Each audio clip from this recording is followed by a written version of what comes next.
Welcome to Rock and Recovery. It's me, your host, Jay, and I got a special guest, Nico, here. I hope I'm saying that right.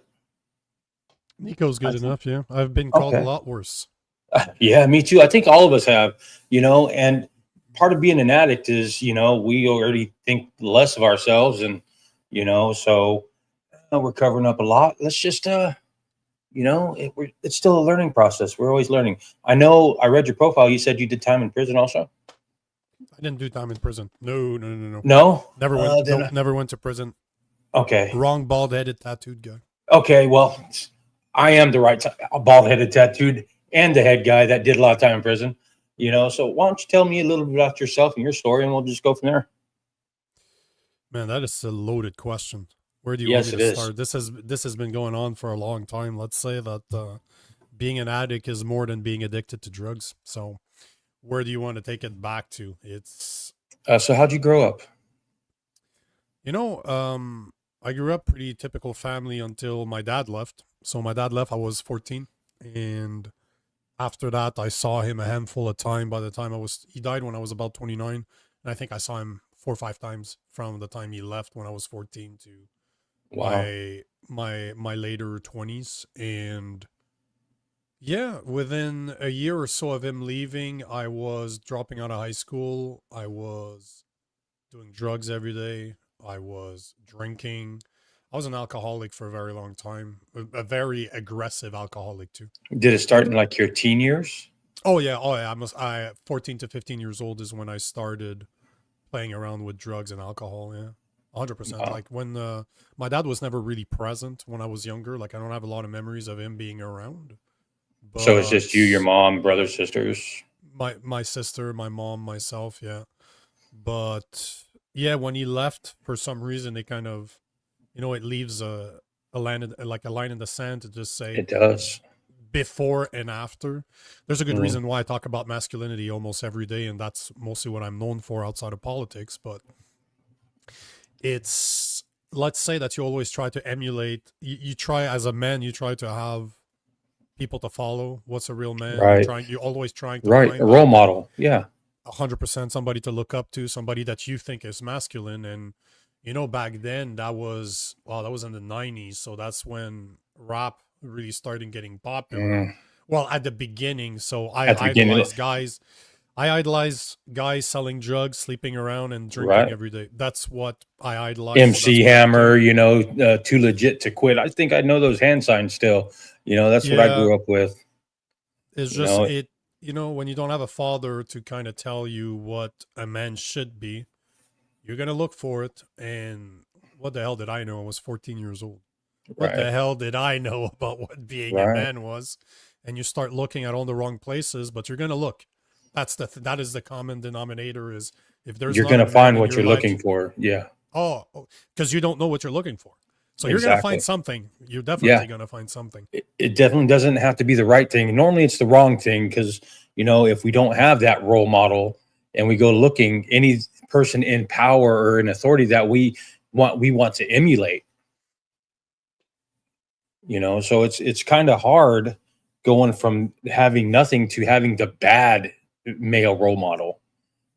And if you're absent a male presence in your life, then you latch on to that bad one. Luckily, I had a good father, a good dad.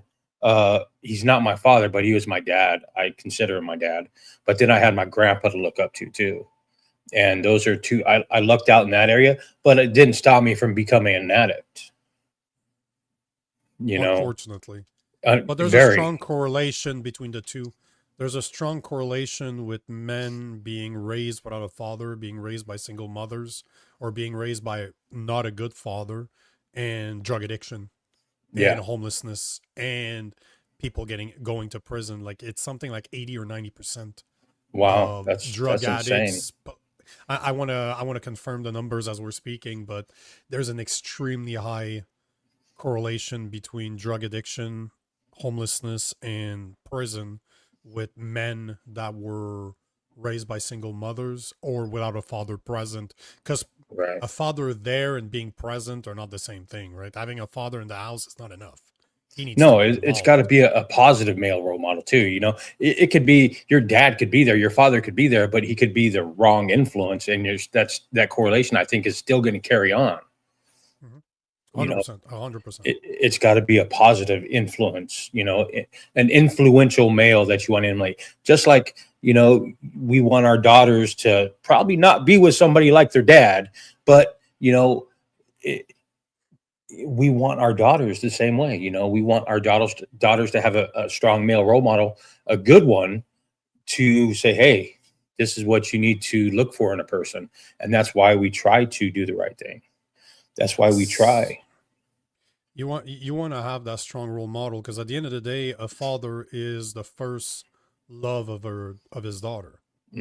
Very It is true. the first Very true. love, in the same way as a mother for a boy is their first love. Like, I have a 2 months and a half old son, and you look at the way he looks at my wife, he doesn't look at me the same way. No, no, Like, for the first 5 years, unfortunately for her, she's gonna do most of the work. I will be there to be around, to play with him, to right. show, to read to him, to make sure that he's active. But at the end of the day, the first 5 years is very emotional development. And Yeah. normally that emotional aspect does not come from the masculine energy, it comes from the mother. But we tend to forget the roles that we have. And unfortunately, we do have roles to play that are different. I'm not the same with my son as she is. She No, doesn't like it. There's a lot of things I do to him already, and she's like, "Yeah, I don't like when you do that." I'm like, "Yeah, I don't really care, because you're the mother, I'm the son, I'm the father. We're you know, never gonna treat our kids the same way, and no, that's we're the not. whole point, right? That's the whole point." And same with our daughters. I have males and females. I got sons and daughters, and yet the mother likes to mother them. So when they get hurt, when my daughter would get hurt, if I was with her, she'd be like, "Oh, look at this, Dad! Look at this," and go right about her and go right back to doing it. But if her mom was around, it'd be like, "Oh, look this," in tears to go get the comfort from the mom. You know, and but if I was there, I'd be like, quit mothering her because she's fine, Yep. but that's what they're there for. They're there to put the bandage on, kiss it, and say it's going to be okay. That emotional connection, not necessarily the strength connection, but definitely the emotional connection. 100%. It's so easy to see. You just need to be around mothers Yeah. and fathers and kids, and it's very easy to see it for yourself. But to go back to what you were asking, it's both are needed, and especially for boys, they need a strong role model, because if they don't, they'll look for it. And unfortunately, I didn't know what I was looking for. Yeah. So I thought I started idolizing all the wrong things. And what happens when you idolize something? You try to become what that thing is, good or bad. It doesn't matter. It's You're going to try to become that thing. And that's what I became. So I was idolizing guys rapping, drinking, sleeping around, and selling drugs. So what did I become? Exactly what I was idolizing. Right. Right. And we often talk about addiction in a substance way, but at the end of the day, what makes substances so addictive is the effect that they have on our brain chemistry. And It addiction is so much more than just drugs and alcohol, it's behaviors. You're addicted in certain behaviors, you're addicted in. the power. Yeah, absolutely. If somebody doesn't know what an addict is, put your phone down for 24 hours and see how long it takes before you can pick it up. Same thing. Same exact Sugar. thing. Sugar. Sugar. People don't understand that sugar is more highly addictive. It's harder to quit cocaine. It's easier to quit cocaine than it is sugar. Absolutely. But people You don't know, but realize that, and sugar's in everything. yeah, So and addiction that's is how hard absolutely yeah, everywhere. everywhere. And for me, I got addicted to not necessarily the drug at first. It was the game. It was the way selling drugs by doing it, produce manufacturing it. I've been convicted of all these crimes too, so I can say them. But along those lines, you became addicted to the game. How it was played, the power that the uh, false sense of power, I should say, that it gave you. It's the behavior. Often the addiction doesn't necessarily come from trying to voluntarily fill a hole, but you want to belong. At least that's how it was for me. I wanted to belong. Like deep down, I didn't realize that until I was much older. But if your own father can leave you, that will have an impact as much as you might realize it or not. But your flesh and blood does not want to be around you for whatever reason. You will want to belong. You will be looking to be part of something that will not reject you because deep down you feel rejected. This is why it's so important to associate with the right type of people, because often those addictions starts with who you surround yourself with. If you have a need, we're humans. We have a need Yeah. to be with others. Right. That's why they say that you are the sum of the 5 people closest to you. That's who you are. If the 5 people around you are drug heads, guess what? Guess what chance is going to happen? You will become Right. one as well. And for me, that's how it started. I never went into an addiction or alcoholism as in I want to be an alcoholic because I want to pass out on the ground and not remember what I'd done the day before. Like that was Right. never my intent. No, But I we never get associate in with there. people that I think are Yeah. cool. And what do? They get drunk until they pass out and they can remember the next day. So guess what I'd become? The type Right. of guy that passed out, that got into a lot of fights, a lot of Mm-hmm. violent behaviors, and then I would wake up and not remember. You know, this is what at the end, this is one of the reasons why I stopped alcohol. Now I can drink every now and then, but I never pass a certain. I know I'm You know very your limit. controlled. Yeah, yeah, yeah. I'll have a drink with a cigar. I'm a big fan of cigars, so Right. I will have a drink with a cigar. But the cigar is the priority. The Right. alcohol just make it more enjoyable, but it's Enhances the flavor. Yeah. thank Yeah. you enhances it is the perfect word to use. But all to say that you need to recognize that most of those addictions don't come from the need to be addicted. No. They come from the No. people you associate with through a lack. And then if you associate with the wrong people and that's what they do. But you know, man, at the end, I stopped drinking for years because I'm a martial artist. Like I've done, I have my fair share of fights and I stepped into the ring many times. And one of the things that started scaring me is that I could not remember what I did the day before. I Mm. was drinking so much that I would wake up and the first thing that would hit me, it's that feeling of what did I do yesterday? Oh shit. Did I Who did I did I hurt? did I? And then you get that vast amount Mm. of guilt. You're like, should I call the guy that I was with? Like, should I call Mark to see did Yeah. I behave yesterday? Because I'm a cool drunk. Just don't piss me off. But you can't expect to go in a bar. You can't expect to go out in public where everybody's drinking and not have an altercation. It's a matter of time. It's not Right. if it happens, it's It's when. when. So it's a very interesting. It's very interesting when you do some self searching afterwards. But that's how bad it had to come for me. At least I had to start realizing that I was such a bad drunk that the day after I would always suspect that I did something wrong. That was always the first thing that came to mind when I opened When my you're eyes blacking is out. Yeah. what did I do? Like, do I remember yesterday? And I obviously almost never did because I drank a Wow. lot.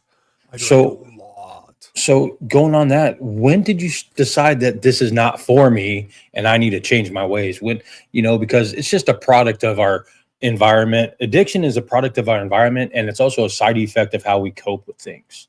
We don't start drinking to become an addict. We don't do any of this to become an addict. Nobody wants to start out as an addict. Nobody. So when did you know that you lost control? Like you're saying, when you're blacking out and waking up and saying, please let it not me. I hurt somebody today that bad.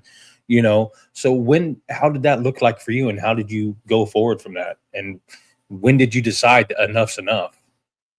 That was at multiple times in my life because, my drug habits, my drinking habits, my selling drugs to support my habits went on from 14, 15 until I was 20, 21.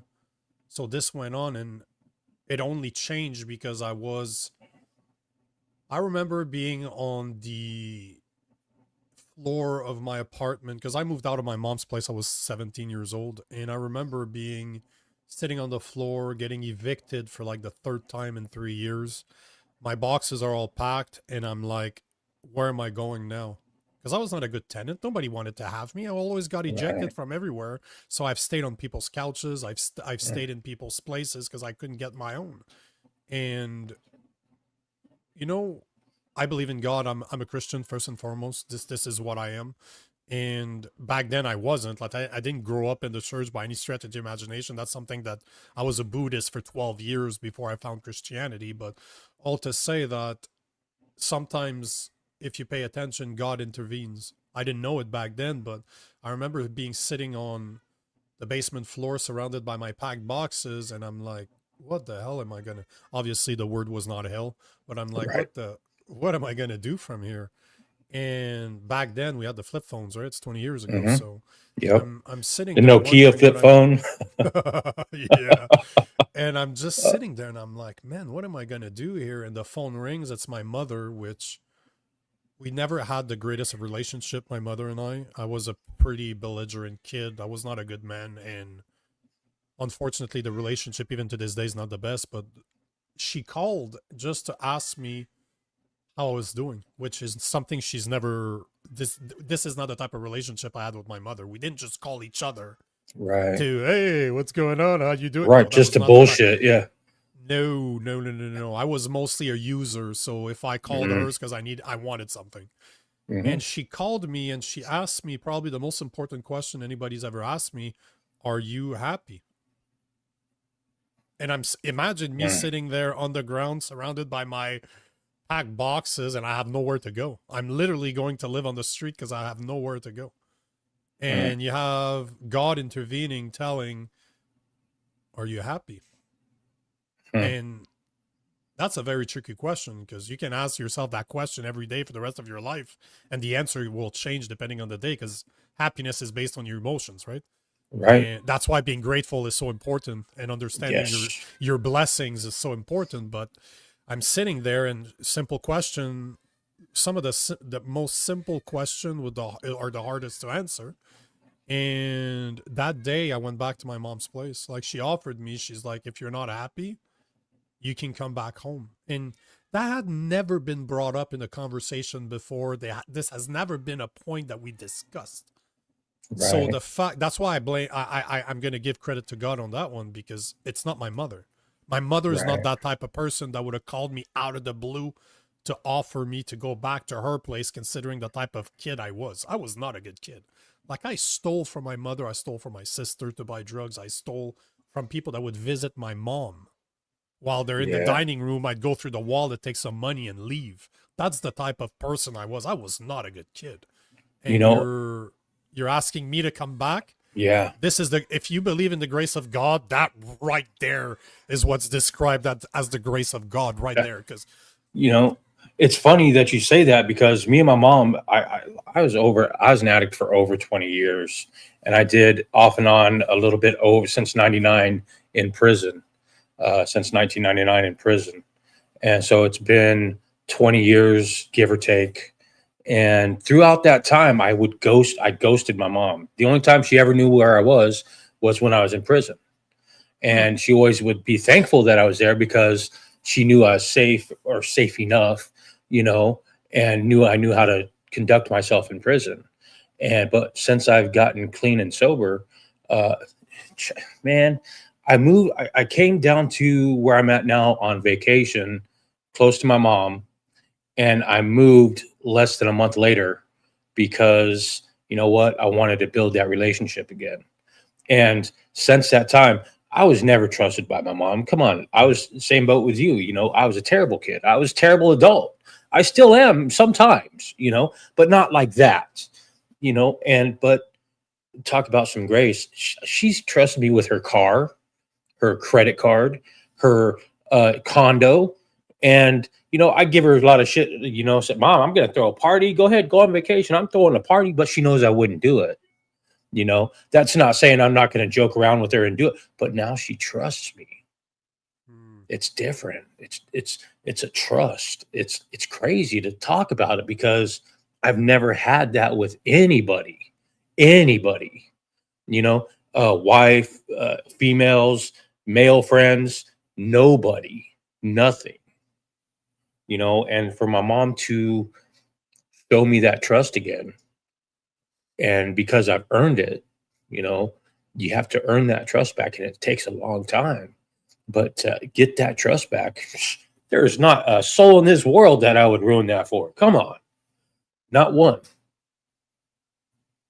It's you know, the grace of God is a beautiful thing.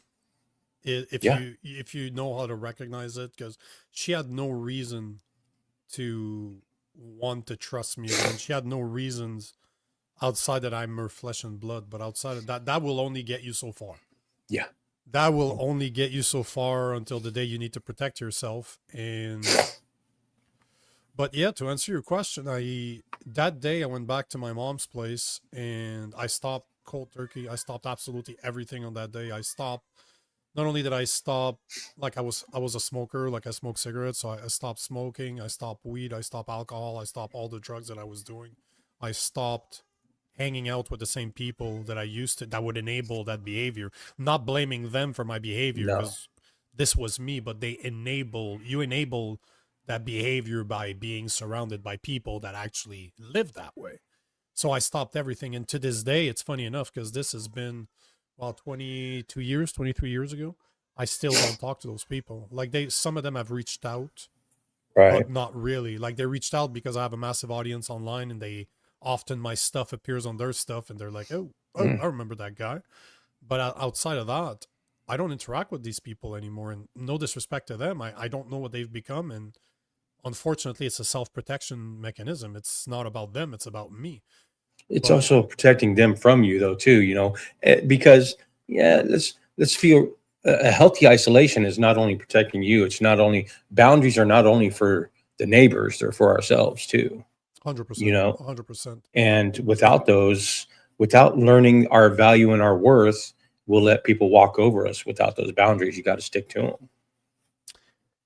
And you know, to because you asked me a question, you asked the question earlier, when did I kind of stop everything?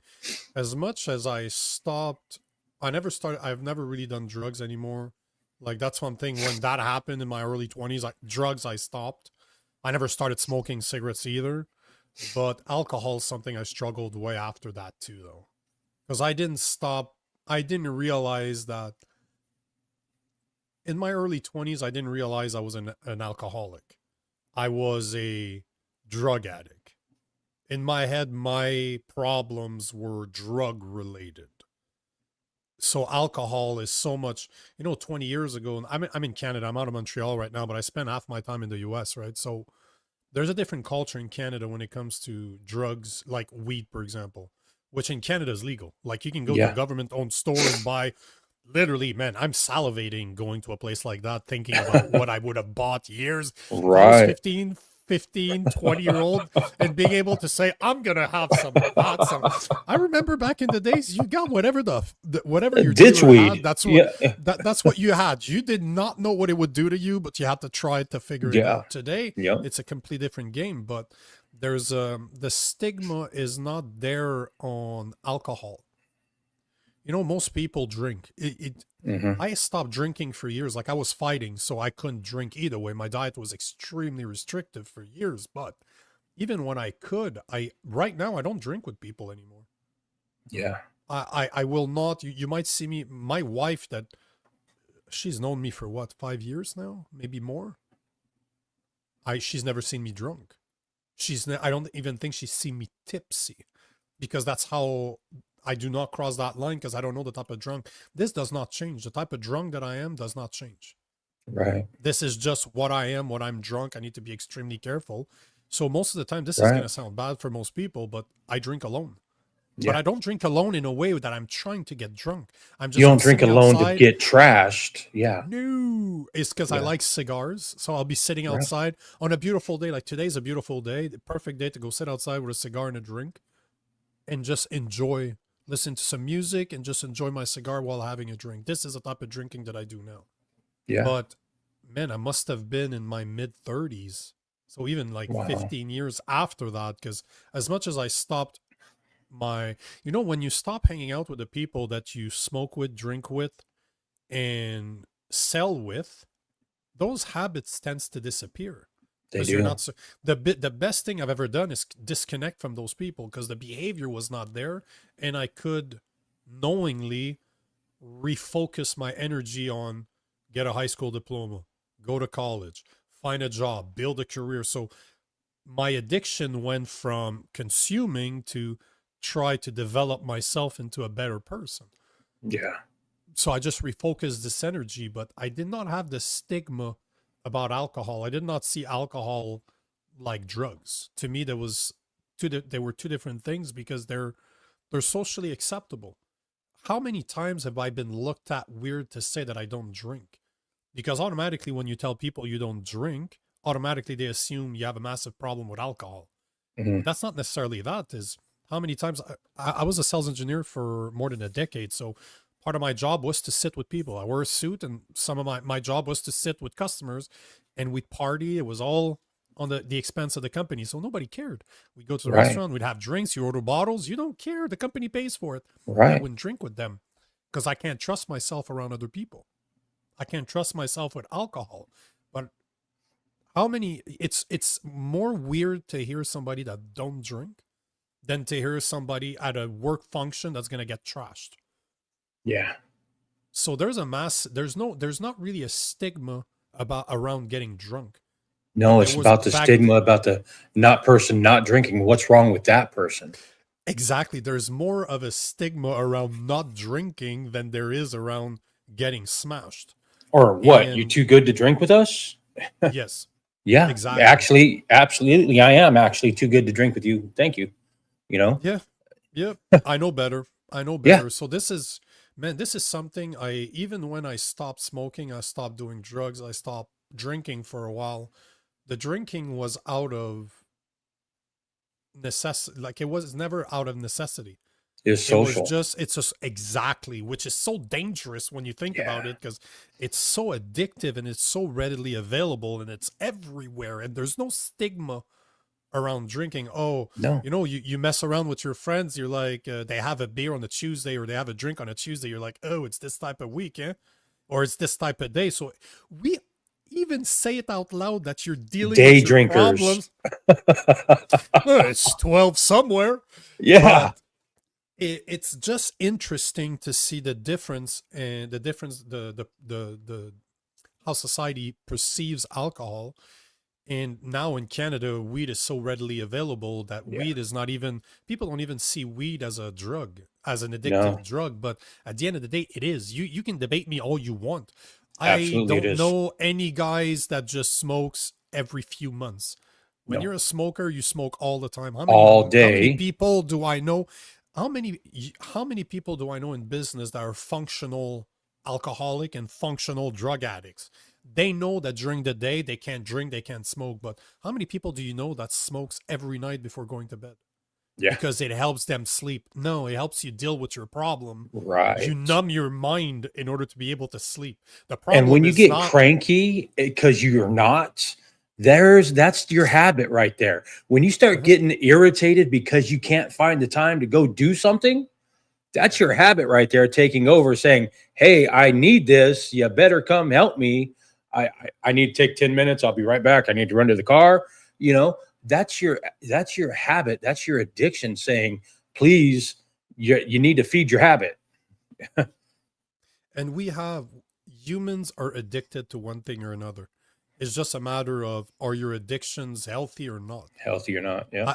I've been a gym rat for when I stopped doing drugs. Guess what I started doing in college? Mm, I found the gym, and it's been 23 years that I go 3 to 6 times a week. Sometimes I went 10 times when I was training for when I was fighting or when I was coaching martial art. I was training in the morning and I was teaching at night, so I'm still training. So I was in the gym 10, 12 times a week.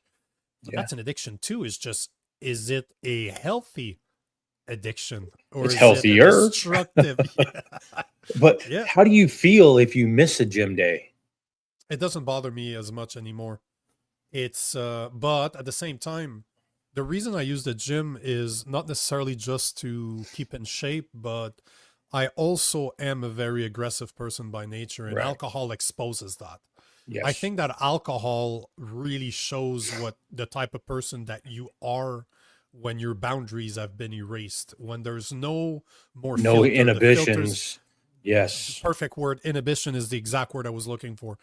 Alcohol will remove those inhibition, Oh and the type yeah. of person that you are when you're drunk is who you really are, if you ask me. Same thing as money. You know, people say Right. money corrupts. Money doesn't corrupt. You're already Money gives you, corruptible. no, not even that. Money exposes. It shows the It type of does individual. expose. Yes. It allows you to be yourself because you don't Yes. have a restriction that prevents your habits anymore. You're in a Right. situation where you can do what you want. That's how you can see the type of person that you are. And I come to realize that alcohol is exactly like that. Alcohol And that's not exposed saying that there. I'm very, very aggressive by nature. I'm a Yeah. very aggressive person. So going to the gym and meditating the way that I do are to counter effect Mhm. that aggression. I Take need to that put, anger, take that aggression out on something else than everyday life. When that stress level builds, that punching bag is a whole lot better outlet than punching somebody's face. Let's be real, you know. Mhm. And that's not saying there's everybody that drinks is an alcoholic. It's not true. You can be a happy drunk, but as long as it's not consuming your day, as long as you're not doing things to put you in harm or in prison or driving or anything else on friggin' doing any of it, then be you. Be you. If you It have, needs to be done consciously. This is the yes, most important part, is to be self-aware of your habits and the consequences of those habits, which is what absolutely. most people are not. People don't want accountability, and unfortunately, in order to be accountable, you need to be self-aware first. So you need to look at Yes, yourself in the mirror and say, this is the type of person that I am. So if I do this, I need to hold myself accountable right, because this is part of my nature, which is why I stay away from drinking altogether around people. Not because I right. don't want to be able to drink and socially do it with people. I would love to be able to do it. But I do not trust myself around people that could piss me off, because then I'm going to cross a line. I could potentially cross a line that I can't take back. I just And simply cannot take back what the actions that I'm going to do. And I don't want, what's the yeah, point?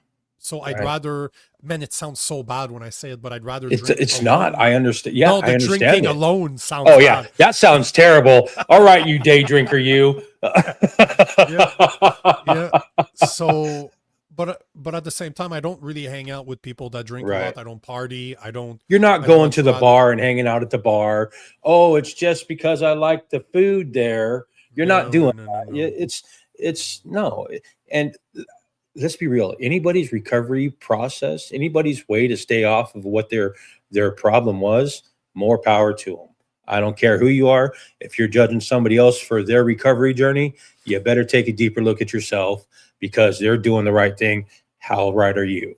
You know, and that's my feeling on it. I don't care. Everybody's recovery process is different. There's a billion ways to do it. I do it. I've never been to a meeting and I've never been to a formal recovery program. This is the way I do it, is I talk about it. Mhm. And that keeps me accountable. And the best thing about that is when I know I'm wrong, now that I'm clear-headed and can see when I'm doing something wrong, is I hold myself accountable for it. Or, I can get mad at something. Let's say I'm working on my truck, changing my starter, and it's pissing me off. Yet, somebody just comes around at the wrong point in time and I kind of snap verbally. I can apologize and not just let it build. It's crazy that we can hold ourselves accountable and be able to take accountability for our actions and say, hey, I wasn't mad at you. I apologize. It was the situation I was in. I hope we can move forward in whatever else we're doing. It's crazy. It's just so much clear. Thinking's better. Thinking is easier when you're not fucked up. And Trevor Benson's one of my followers, and he's referring. I did not like the man I became when I was drinking, so I can relate, Absolutely. Nico. And this is who I am. Like I am a massive. I like to mess around. Like I'm always been a jokester. I like to mess around. I like to poke at people. I like to make fun of people. I Right. can take it and I can dish it, and I love those Yeah. types of relationship. And when I'm drunk, it's even worse. I'm a Yeah. goofball. It's just I cannot become irate. Right. 99% of the time it's going to be fine. There's not going to be a Yeah. problem. But that 1% of the time made it so that I was questioning everything because I always had a tendency to drink too much. No Right. matter what, I always drank too much. And I always went into a situation where I couldn't remember the day after I had blanks. It's like that part and that part, or I'm like, oh, Jesus, I'm not And it's sure so what easier happened. to lose your temper while it's already, all your inhibitions are gone already. There's nothing holding you back from becoming this person you don't really want to be. So there's nothing there. There's no thought process there. So somebody rubs you the wrong way, you could just not like somebody. People don't have to like each other all the damn time. In Agreed. fact, I can agree. I can not like somebody, but still have a civil conversation with them and still interact with them civilly, even though I don't like them at all. But add alcohol or drugs into that, my cat, hey cat, add alcohol or drugs into that, and all bets are off. If I don't like you, it's going to come out physically, verbally, and you know what? I'm going to tell you. Especially if in that particular time you irritate me the wrong way. So, we have addictive personalities. We're very, very prone to addiction. It's not just about drugs and alcohol anymore, especially not cell phone, porn, sugar, food as a whole. People. It's absolute emotional addiction. You were Yeah. talking about women earlier, and a lot of women, the daddy issue. Look Oh for yeah. women with daddy issue is real. Yeah. So addiction is everywhere, and unfortunately, it's not a battle that you win. It's a No, battle that you need to continue fighting every day it is an and everyday fight. try to win every day. But that resets every day. It's not a when I removed myself from the people that were enabling me, not saying again, not taking anything away from my accountability because it was my fault. I chose to follow. But the day that you remove yourself from those people enabling your behaviors, you need to do some introspection and look at yourself and say, okay, this is the problem. This is how I behave. Why do I behave that way? And how do I stop behaving that way? But this never stops. This is a No. process that I go through literally every single day. I try to You, have self reflection to say, I pray a lot, I meditate a lot, and that's always what I ask for. You need to do some type of introspection every day because, like I said, as much as I stopped drugs in my early 20s, alcohol was a problem most of my life. And it's not a and problem but that I we handled 20 years ago. I'm 43 years right. old, and I'm not even sure if I was 35 when I dealt with it. I might have Wow. been because it was around COVID time. I haven't Hmm. worked in an office ever since COVID. So let's say 2002. So for all I know, I really addressed my alcohol problem 4 years ago, Sitting 5 at years home. ago. Yeah. Yeah. And it's funny that you say that it's an everyday process because did you go to the gym and automatically start lifting all the weight that you could? No, no. You build up to it.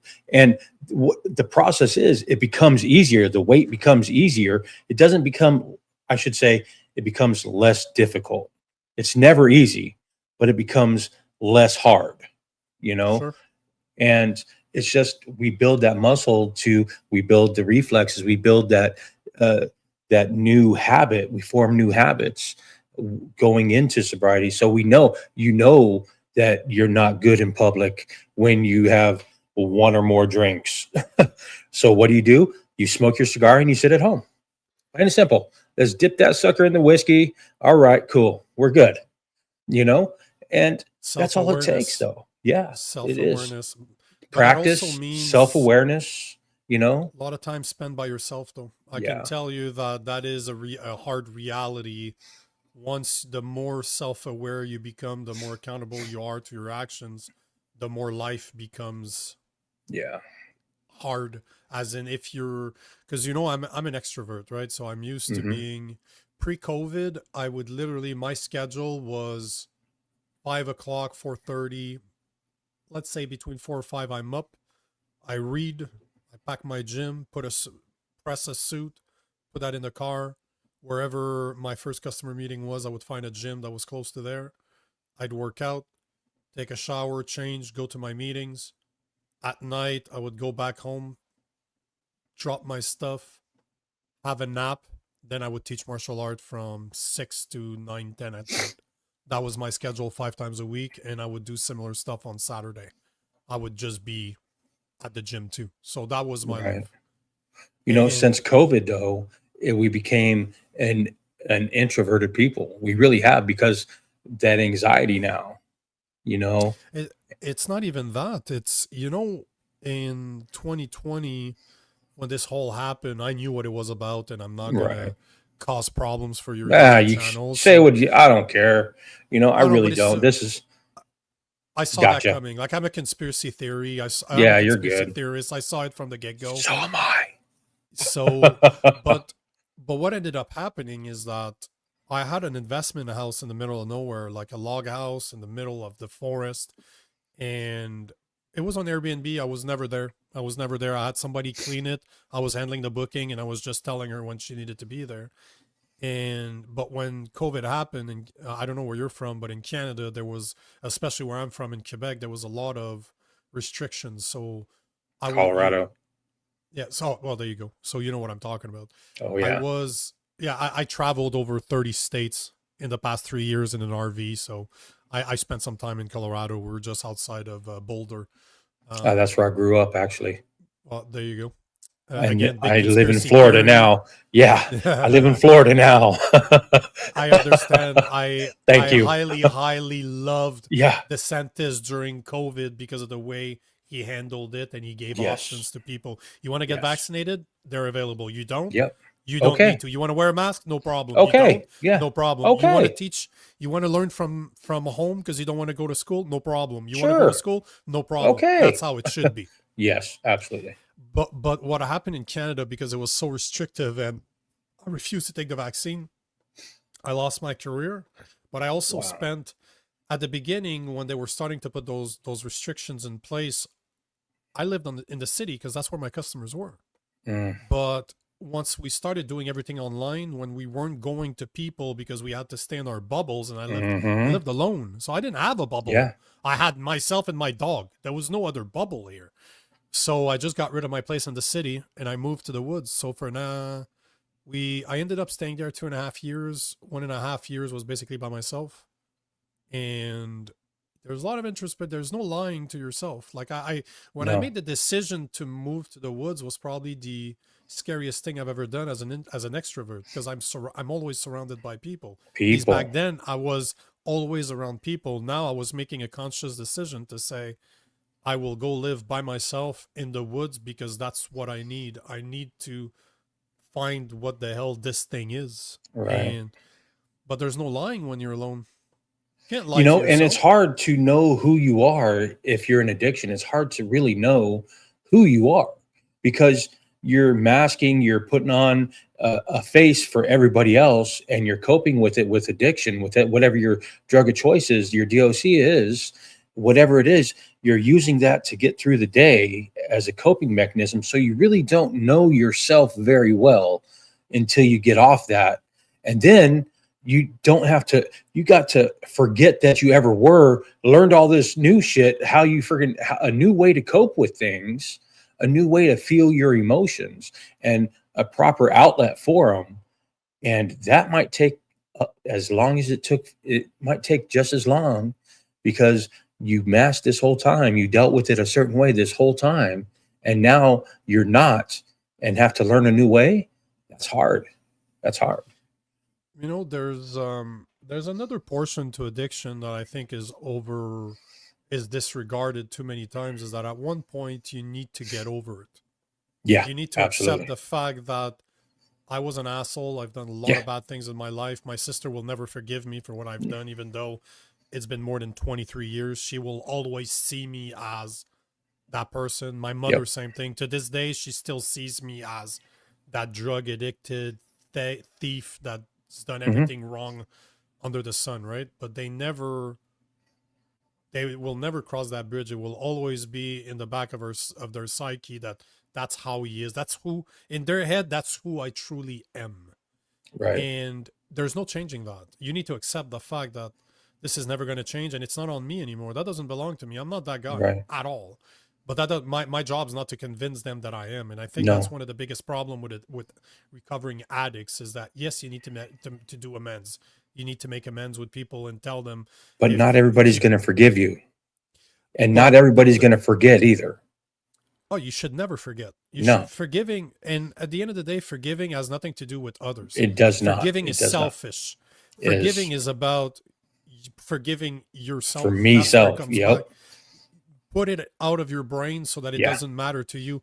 But I think this is the part that we don't do a lot of talking on for addicts, especially, is turning the page. Once all the 12 step of DNA or DAA are done, what Yeah. comes next is you Right. forgetting what you were. Like Jordan Peterson Yes. said years and years ago, you know, my memory is not very good for certain things, but extremely good for others. And I was always wondering, I'm like, why do I not remember most of my interactions, most of my actions, most of the things that I've done in my life? I don't have strong recollections of it. And I've always pondered, I'm like, why? Why is it? And then Jordan Peterson said something in an interview where once you've dealt with something from your past, you no longer have to You don't have remember to it. dwell on it. Not even dwell on it. You don't have to remember Mm. the event itself. What you should remember are the life lessons. The life lessons will Uh, not leave you, but the actions per se don't really matter anymore because you've dealt with them. Your psyche has made the decision that it was done. This is no longer what I am or who I am. So what's the point of remembering these? What's the point of pondering? Which is why the type of psychology that we have today is completely wrong. Dwelling Absolutely. into trying to always talk about your problem day in and day out, Yeah. it never going to fix the problem. It's You know, just Bruce you're going to Lee, keep remembering it. but Bruce Lee said that you should never speak ill of yourself because your mind does not know the difference. That's So if true. you're always living in a negative environment saying, I'm that type of person, this is what I've done, this is what I've done, this is what I've done, you will equate that to that's the type of person that I am. Yep. You have to get over yourself, literally get over Absolutely. yourself. Once you've made that step forward, remove the past. It does not matter anymore. It does not You matter. know, It does and I not like to matter. tell people that, there's a positive out of everything. You can dwell on your negative, you can dwell on the negative, and you're going to get negative results no matter what you do. It could be the most easiest thing, but you're going to take something negative from it if you're always thinking in the negative. If you think in the positive, if you start thinking forward and thinking in the positive, and you'll see more and more and more positive results. You can take away the positive. There's not saying there's any less negative, but you focus on the positive and you don't see the negative. It's not part of your life. If you take the negative out of your life, it's not going to say people aren't negative, or the bad, or however you want to put it. If you take the bad, if you look at the good, the bad doesn't seem that bad. You know what I mean? Yeah. It's crazy that there's so many people that will focus on what people are doing wrong, and focus on the negative, and focus on the bad, instead of seeing the positive results as people progress. Instead of focusing on the positive, everybody's so hyper fixated on negative results and negative whatever else. They want to see people do bad. It's very rare to actually see people want to do good. That other people want to do good. Now, myself, I want to see everybody succeed, and succeed is whatever you entail it to be. I want to see everybody successful, and I want to see everybody living their best positive life. You know, and that's all it's about, is helping another. Achieve their goals, achieve their success through just changing their mindset. That's what I was saying earlier. It's a very it can be a lonely Mhm. road to recovery. Recovery is a very lonely road because it's about you forgiving yourself for what you've done to others and try to not let that affect you into becoming the most negative thing in your life. Because at the end of the day, I Right? can't change the past. There's nothing I can do about it. I can Nothing. apologize until I'm blue in the face, but if you're not ready to forgive me, that's fine. That's not Yeah. going to stop me, though. That's not going to stop me, because if I start scrutinizing everything that you've done, you fucked up a lot too. There's a Yeah. lot of things that's like, I'm thinking about my sister, for example. There's a lot of things that she's done to me Right. over the years when I was not an addict, that I should be mad at her for, that are Why? as bad as what I did to her. Yeah. But she will never be self-aware enough to admit that to herself, and there's Mhm. nothing I can do about it. And I would much rather not have a relationship with these type of individuals than Yeah. try to fit them in my life and having to deal with the toxicity that it brings to my life. That's why I'm saying I'm always ready to cut out anything out of my life that is not bringing me forward. Outside of my wife, my son, all the rest is expendable. Yeah. Absolutely everything else is expendable, because for all I know, it's going to be self-destructive. If it takes me, at the end of the day, I'm a God-fearing man. I do what I do because that's what God wants me to do, not because it's easy, but because I can. I know that what he's given me, he's using my past, the type of life that I've lived, to its As a full. testimony. Yeah. It's more than that. It forges you. Right. It does. It do, does. do you think it's easy to take thousands and thousands of comments that are hateful every single day? No. For most people, they don't No. understand what that means, but I get hated. Just Oh, yesterday, one of our good listeners totally ripped into me, started calling me all the names possible because of an episode. It's not me, but I made a debate with a woman down in San Francisco, and she's a lesbian mother, and I was there as a conservative Christian, and my first comments to her is, I don't think gay people should be allowed to adopt. That's how the conversation started. Turns out that guy is gay and he has children. So he completely lost it on me yesterday. And he mm, was a good listener. But all I right. ask, I'm like, did you actually listen to the video? Or did you listen? It was 8 hours of recording.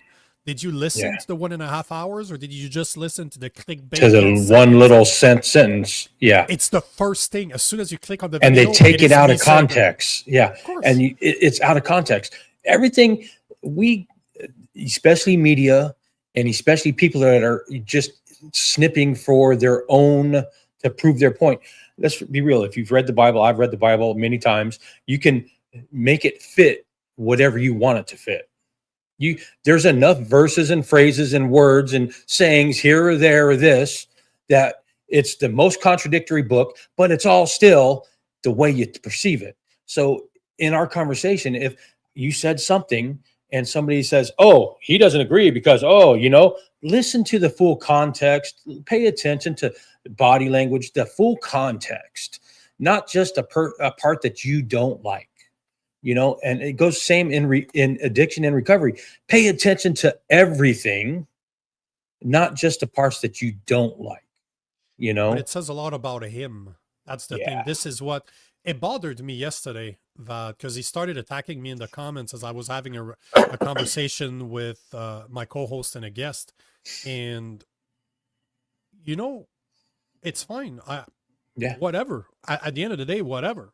That's fine. I said what I said and I stand by it. This was not, technically, it wasn't taken out of context, but you should have listened to the whole conversation to see that I hold everybody accountable like that. As somebody that comes from a family where my father left, I know how much important fathers are. And you'll never be able to convince me that two women can teach a boy how to become a man in the same way as two guys cannot teach a girl how to become a woman. They can. Because it's physically impossible, because they don't know how to. No, so they can think they do, but they can't. That's just, but this is where I'm coming from when it comes to that. People think that's because I'm anti-gay. It's not because I'm anti-gay. It's because I care more about the kids than I do about your fucking values.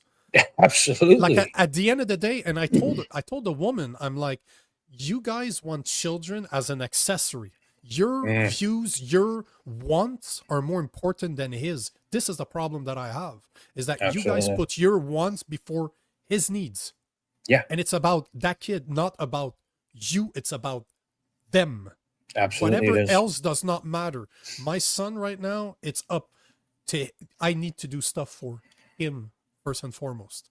Yeah. And it's that him. goes with people talking about addiction too. If you're just book learned and you haven't gone through it, don't tell me what it's like. Don't try to tell me what it's like. You can learn so much from a book, But until you've experienced it, until you actually come to grips with it and overcame it, don't tell me how to live a life out of addiction, because you're going by your book and not real world experience first.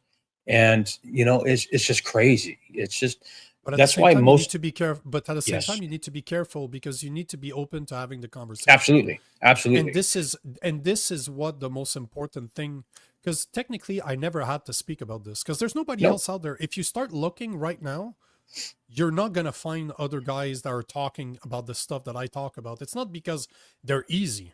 right. It's not because I'm trying to hurt people. At the end of the No, day, I believe in civil discourse. I yes, believe in having conversations with people that I disagree with, completely disagree with them, to give an option to the people that are out there. Agree with me or not, it should be relevant. You need to hear both sides of the you story, do. because you know what? As much as that woman wanted to kill me at the beginning of the show, by the end we went to have a drink together. My Yeah. opinions haven't changed. No. What I said at the beginning and what I said, I still stand by it today. But at the same time, me saying that her boy not being raised by two mothers, he's starting in a position of lack. He's going to be He is. lacking something. Doesn't mean that you're not a good mother. No, Because I not told at her that at all. one point. I'm like, I do believe that you are a good mother. I'm not taking that away from you, but you're never Right. going to be able to convince me, nor the statistics that are out there, that women do a terrible job at raising sons without a father Right. present. And that's a fact. The statistics are out there. You can go explore them. At the same time, the same thing is true for men. I'm not saying that a man can teach a daughter how to become a woman. He can't. I can't. I cannot do that. And even that, if something were to happen to my wife, and God forbid, it would be my responsibility to find a woman to show him the things I cannot teach him. That's a fact. I'll be the first one to admit that I have a lot of lacks when it comes to raising a boy or a daughter. I can't do it alone. I just can't. Right. I It's true. need there's a good reason why biologically God made it so that we need a man and a woman, because we don't complete each other. We See, complement each other. There's not things only that she that, can do that I yeah, can't. there's certain ways that a woman thinks that we do not think.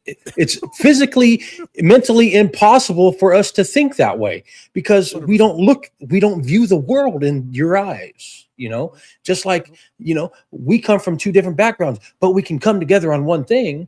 And our main topic was addiction. We can come to terms on that because we've lived it, we've come out of it, and we're doing what we're doing now, just to broaden people's horizons, you know, and I can debate any topic. Literally, I love arguing healthily. I like healthy arguments. Civil discourse. Yes, it stimulates the mind. It really does. It stimulates the mind. It gets you thinking differently. And I could not agree on the topic that I'm arguing about. I could argue the sun's blue till I'm freaking red in the face, but I would enjoy that because I like not confrontation, just dialogue. I like to talk, and I But it's can. more. But it's more than that. Do It's you? getting you Do to you? think differently, though. But do you even know your subject or the topic if you're not ready to debate it? No, Are you no, that confident in your stance if you're not ready to have somebody that disagree with you, to have true. an open conversation, not in a way where you're calling names, but just in a way to No, put it just all out there? right. Because to me, that's why I do it, not because it's comfortable. You think I No, like you think I like telling a woman that I don't think she should be able to adopt? I don't like it. I'm not saying you that because no. I'm trying to be an asshole on purpose. I'm just saying that if you look at it from the kid's perspective, if you look at it from what's best for the kid, it is proven time and time again, and statistic will show it to you, that a child is at his best when he has both a Yeah, mother and a father present in right. the household, not by what I call proxy. You don't Mhm. have a woman somewhere that shows up every now Right. and then, or a man figure that shows up every now and then. No, no, under the same roof is when kids do the best. Now, Well, is life Logan, is I've got life perfect? Like, is life no, perfect? no. So It's I'm not never going saying to that be it's perfect. possible. Right. I'm not saying that it's possible for it to be like that every single time. but why start them at a place of disadvantage? That's the point that I was trying to make. And by the end, we had a drink together. Yeah. And even I got texted by the guy that runs the show that some of her friends actually saw compassion and love through Yeah. me, yet they disagree with me completely on my stance. But if you can show that you're coming from a place of being authentic, and I don't do it out of out of disdain, I do it out of love for those children, that they Absolutely. deserve better than what I had. At the end of the day, that's all it is, because I know what it is to go through not having a lack and what it costs to me. It caused me. I will never recover from what happened to me. I can just move forward. It's just, you know what? But it's come to define me. This is why I do what I do today. Originally started because of him not being there. That's why I can tell you as a fact what happens when you don't have that figure in your life. And to tell me that it's not needed, I'm the perfect example to tell you that you're wrong. You know, as we come to the end of this, I got another podcast I got to do. Before that, I always ask somebody this last question: if there's anything that you want somebody to take away from our conversation today, or the way you lived your life through addiction and your struggles through addiction, what would that be? Civil discourse. This is what I do every day. I debate people that I don't agree with, and not even debate. Let me rephrase that. Speak to people you don't agree with. Right. Open your mind. Start a conversation with somebody on it, whatever. You know, it don't matter. We're told not to speak about money, religion, and politics, yet every single person out there has an opinion, good or bad. Or sports, you know, just saying.